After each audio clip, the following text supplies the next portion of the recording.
بفضل الله عز وجل الحمد لله أنني أبرأ إلى الله عز وجل من هذه القوانين الوضعية ومن واضعيها ومن الحاكمين بها، أبغضهم في الله عز وجل وأحكم عليهم بأنهم كفروا حين بدلوا شريعة الله تبارك وتعالى، وأبرأ إلى الله عز وجل منه ومن قوانينهم وممن شايعهم أولهم على هذا الأمر.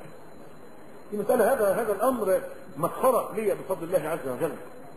قلت له أنا أزعم أن الأمر كذا وكذا وكذا وكذا، وأن المسألة ورد فيها إجماع، وأن تغيير الأحكام بخلاف تبديل مناطات الأحكام، وأن الإجماع على كذا وقد قالوا كذا وكذا.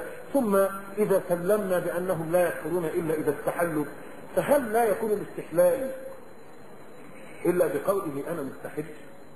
لكن نقول للشيخ طبعا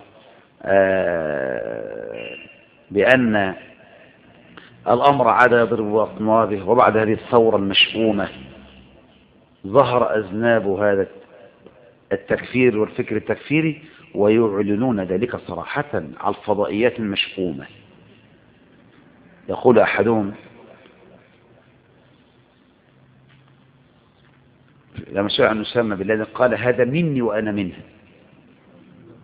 هذا مني وأنا منه، وإنا لله وإنا إليه راجعون. وستذوب إن شاء الله دعوة التكفير من باكستان. هذا يقول في بن لادن هو مني وأنا منه، ومقبل بن هادي يقول في بن لادن أبرأ إلى الله